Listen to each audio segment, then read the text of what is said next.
Hello বন্ধুরা, Pijush life travel টেস্টের আরেকটি ভ্লগ নিয়ে আমি চলে এসেছি আপনাদের কাছে। আজকে আমরা যাব বীরভূমে প্রসিদ্ধ সতীপীঠ কঙ্কালীতলা। 51 সতীপীঠের বিখ্যাত সতীপীঠ এবং মনে করা হয় এটি শেষ সতীপীঠ 51 সতীপীঠের মধ্যে। আমাদের যাত্রা শুরু হবে শেওড়াফুলি স্টেশন থেকে। প্রথমে আমরা যাব প্রান্তিক স্টেশন, সেখান থেকে কঙ্কালীতলা মন্দির চত্বরে আশেপাশে জায়গা ঘুরে একদিনের ট্যুর গাইড এই ব্লগের মাধ্যমে আমি আপনাদের তুলে ধরব। কঙ্কালীতলায় কীভাবে আমরা প্রসাদ পেলাম, কখন কুপন কাটতে হয়, পুজো দেওয়ার জন্য কী কী ব্যবস্থা আছে, এই ছোট ছোট কথাগুলো আমরা ব্লগের মাধ্যমে এখানে তুলে ধরব।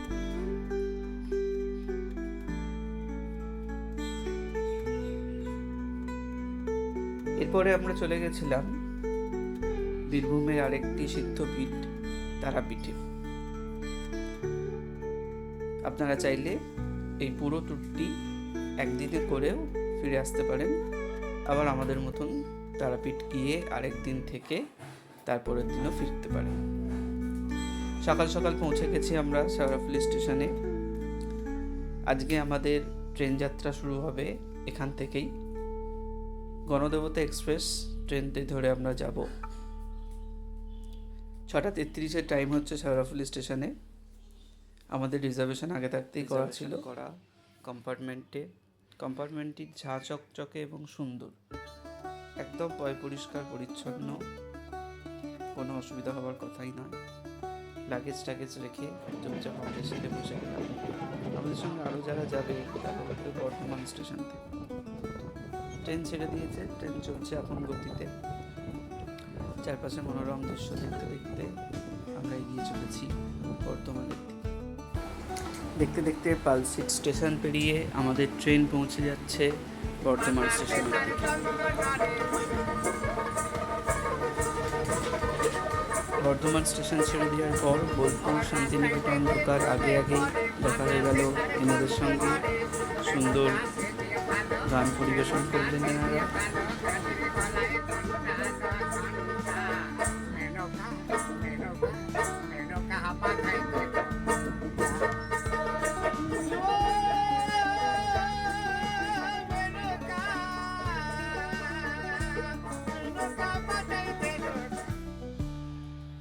আমরা পৌঁছে গেলাম প্রান্তিক স্টেশনে। এবার স্টেশন থেকে বেরিয়ে দেখব টোটো অটো পাওয়া যায় কিনা। নিশ্চয়ই পাওয়া যাবে। টোটো অটো ধরে সোজা চলে যাব কঙ্কালীতলা মায়ের মন্দিরে।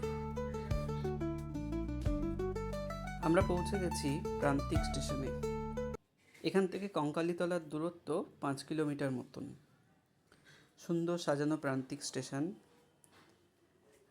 শান্ত পরিবেশ। কিছুক্ষণ পরেই আমরা স্টেশন থেকে বেরিয়ে যাব এবং টোটো নিয়ে পৌঁছে যাব কঙ্কালীতলায়। স্টেশন ঘুরতে ঘুরতে আমরা কঙ্কালীতলার ইতিহাস সম্বন্ধে একটু আলোচনা করে নিই। এই পবিত্র স্থান হিন্দু পুরাণ অনুসারে 51 সতীপীঠের অন্যতম।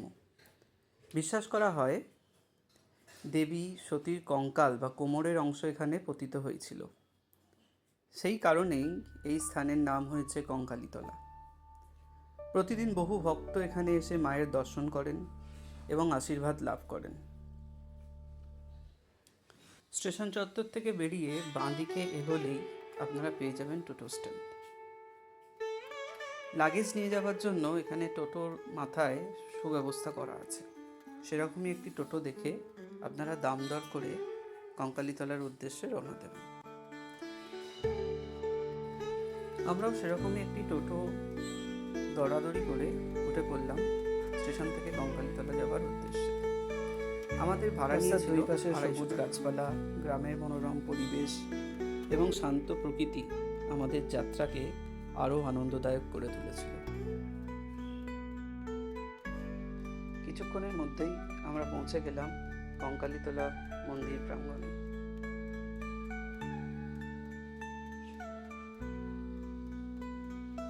এখন আমরা প্রবেশ করছি সিংহদুয়ার দিয়ে। এটাই মন্দির প্রাঙ্গণে ঢোকার প্রথম তোরণ। এখানে পার্কিং চার্জের জন্য 10 টাকা করে কালেক্ট করা হচ্ছে এবং তার জন্য রসিদও দেওয়া হচ্ছে। আপনারা যারা গাড়ি নিয়ে আসবেন, এই বাঁ দিকের লটে পার্কিং করার সুব্যবস্থা আছে।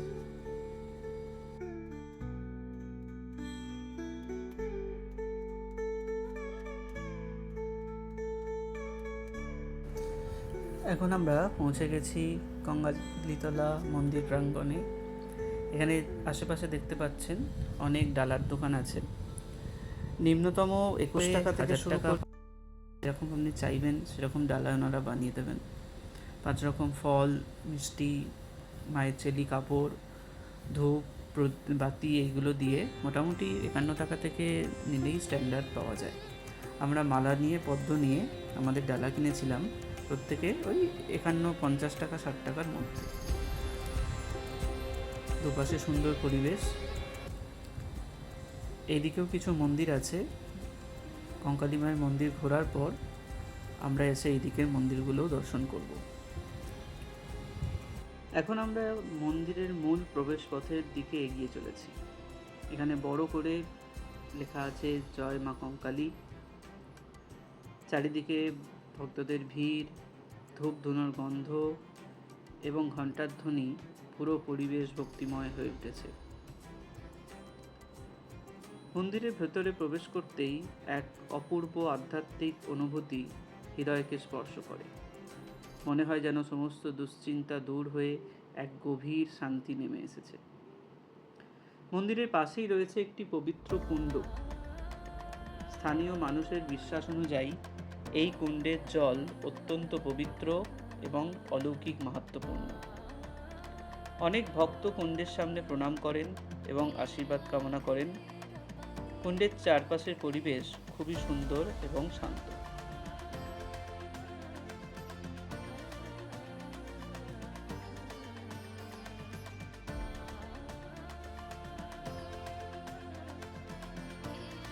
আপনারা দর্শন করছেন এই সেই পবিত্র কুণ্ড।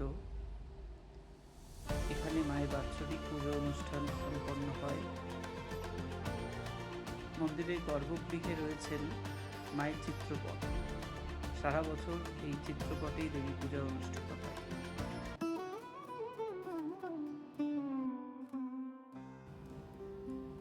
স্থানীয় দোকানদারদের সঙ্গে কথা বলে জানা যায়, সারা বছরই এখানে ভক্তদের ভিড় থাকে। বিশেষ করে অমাবস্যা, কালী পুজো এবং বিভিন্ন উৎসবের সময় হাজার হাজার মানুষ এখানে আসেন। মন্দিরে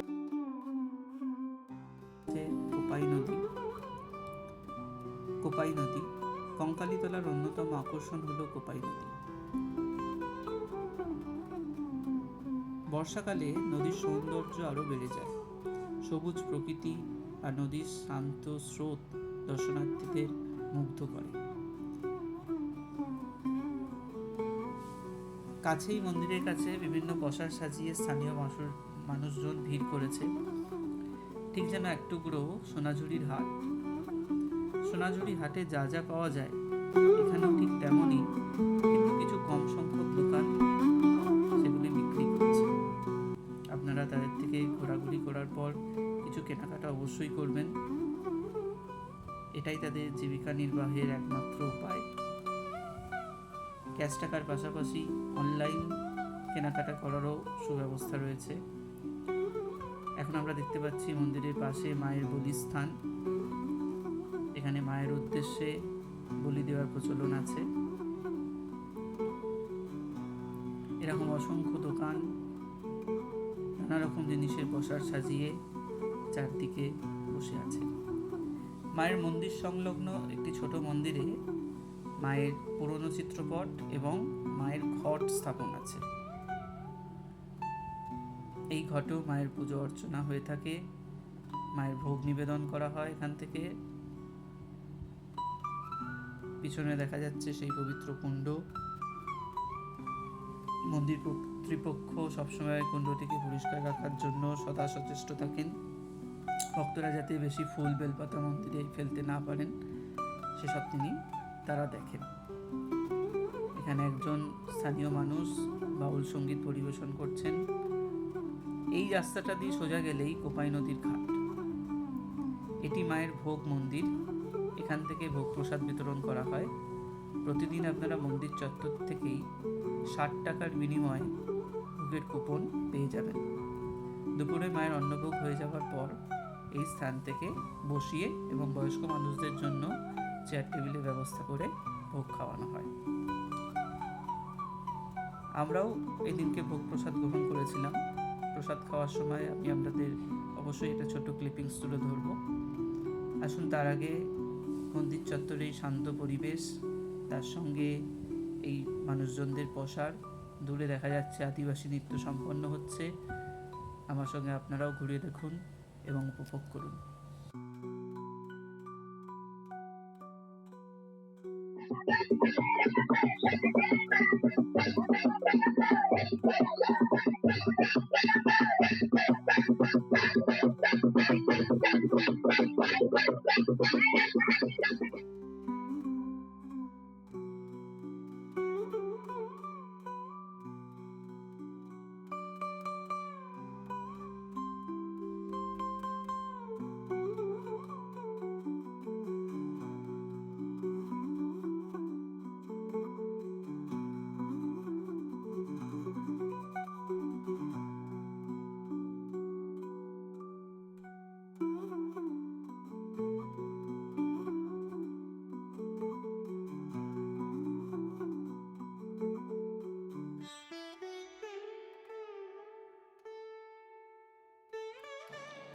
এখন আমরা মায়ের এই পবিত্র কুণ্ডটি চারপাশে একবার পরিক্রমা করে ঘুরে দেখব।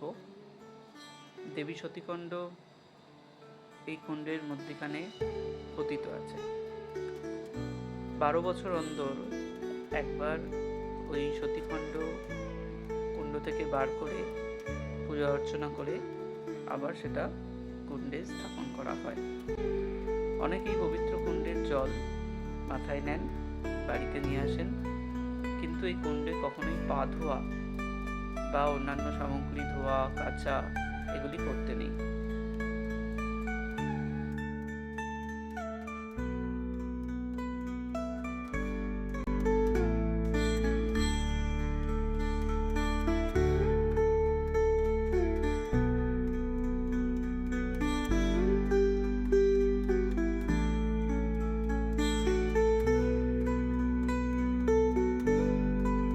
সোনাঝুরি হাটের মতো এখানে এই সমস্ত জিনিসের সম্ভার নিয়ে বসে আছেন গ্রামের মানুষজন। আসুন আমরা ঘুরে দেখি কি কি জিনিস এখানে পাওয়া যাচ্ছে।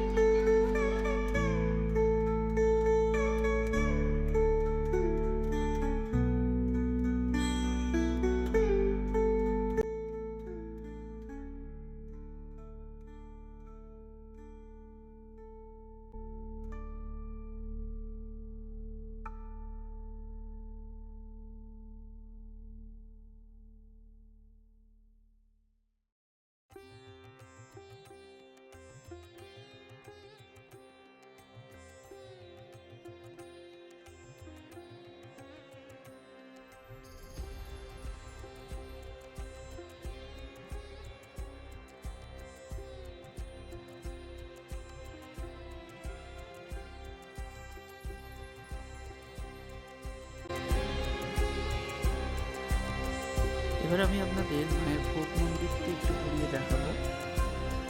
মন্দিরের দিকে মুখ করে দাঁড়ালে বাঁ হাতেই পড়বে মায়ের এই ভোগ মণ্ডপ, যেখানে ভক্ত সাধারণের উদ্দেশ্যে ভোগ প্রসাদ খাওয়ানো হয়।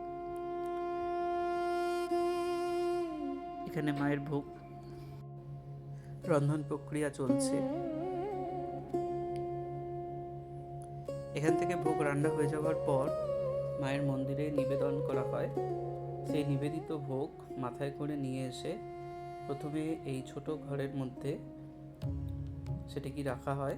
তারপর ভক্ত সাধারণের উদ্দেশ্যে অন্নপ্রসাদ বিতরণ শুরু হয়। এখানে হাত ধোয়ার সুবন্দোবস্ত করা আছে, যথেষ্ট পরিমাণে পাখার ব্যবস্থা করা আছে, গরমে যাতে যাত্রীদের কোনো অসুবিধার সৃষ্টি না হয়। এখন আমরা ঘুরে দেখব কোপাই নদীর ঘাট। এটি সেই বিখ্যাত কোপাই নদীর ঘাট। এখান দিয়ে রাত্রিবেলা এই জায়গাটিতে মন্দিরে গঙ্গা আরতির ন্যায় সেই রকম অনুরূপ এখানে নদীর আরতি করা হয়ে থাকে।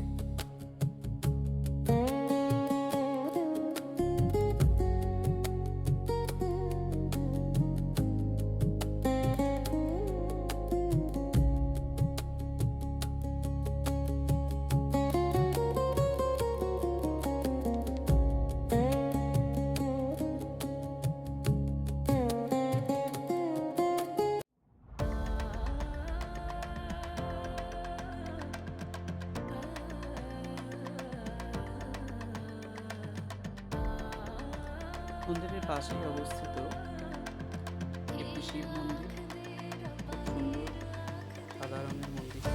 মন্দিরের চারদিকে মহাদেবের নানা রকম শিল্পকলা। মন্দিরটি দেখতে অতীব সুন্দর।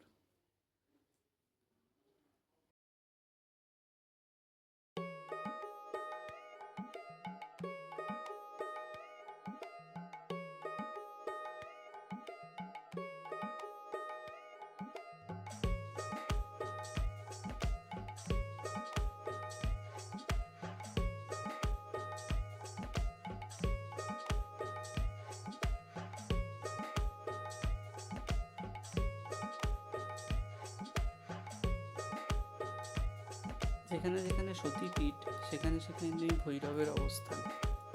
এখানে মহাদেব রুরু ভৈরব নামে সতীপীঠ রক্ষা করছেন। এটা সেই রুরু ভৈরব মন্দির। শিবলিঙ্গটি বহু প্রাচীন এবং এটি আকারে অনেক বড় ছিল। তারপরে মুঘল আমলে আক্রমণের কারণে এটি ছোট হয়ে গেছে।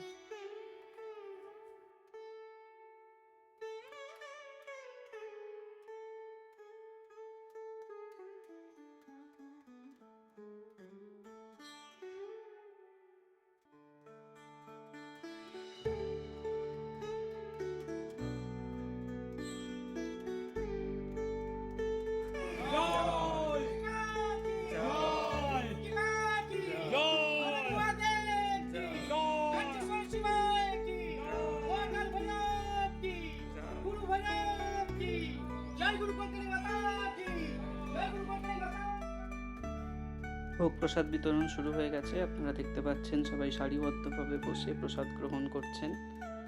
বয়স্ক মানুষদের জন্য টেবিল চেয়ারেরও ব্যবস্থা আছে। প্রসাদের কোনো রিভিউ হয় না, কিন্তু এই প্রসাদ যেন অসাধারণ।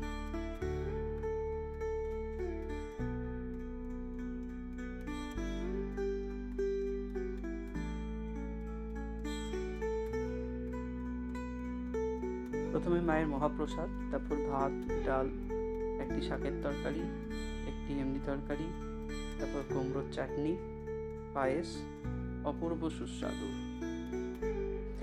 আজকের এই ভ্রমণে আমরা দেখলাম কঙ্কালীতলার ইতিহাস, মন্দির, পবিত্র কুণ্ড, কোপাই নদী এবং এখানকার মনোরম পরিবেশ। আপনি যদি শান্তিনিকেতন বা বীরভূম ভ্রমণে আসেন তাহলে অবশ্যই কঙ্কালীতলা ঘুরে দেখবেন। এটি শুধু একটি তীর্থস্থান নয়, বরং প্রকৃতির, সংস্কৃতি এবং আধ্যাত্মিকতার এক অনন্য মিলন ক্ষেত্র। ভিডিওটি যদি ভালো লেগে থাকে তাহলে লাইক করুন, বন্ধুদের সঙ্গে শেয়ার করুন এবং আমার চ্যানেলটি সাবস্ক্রাইব করতে ভুলবেন না। আবার দেখা হবে নতুন কোনো ভ্রমণে।